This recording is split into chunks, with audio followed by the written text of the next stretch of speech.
காற்றோடு இமையாய் சுகமான சுமையாய் இரு கையில் ஏந்தி தாலாட்டுவேனே.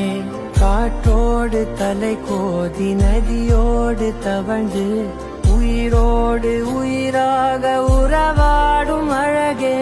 பனியோடு விளையாடி மலரூஞ்சலாடி தரை வந்து தமிழ் பேசும் இரு கால்வன் நிலவே.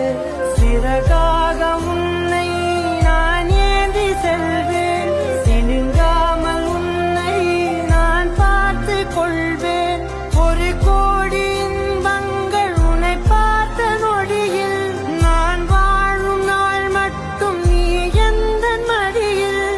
உன்னை ஈன்ற பொழுதிங்கு கடவுள் தன் முகம் பார்த்த பொழுது உன் பாதம் தொழுது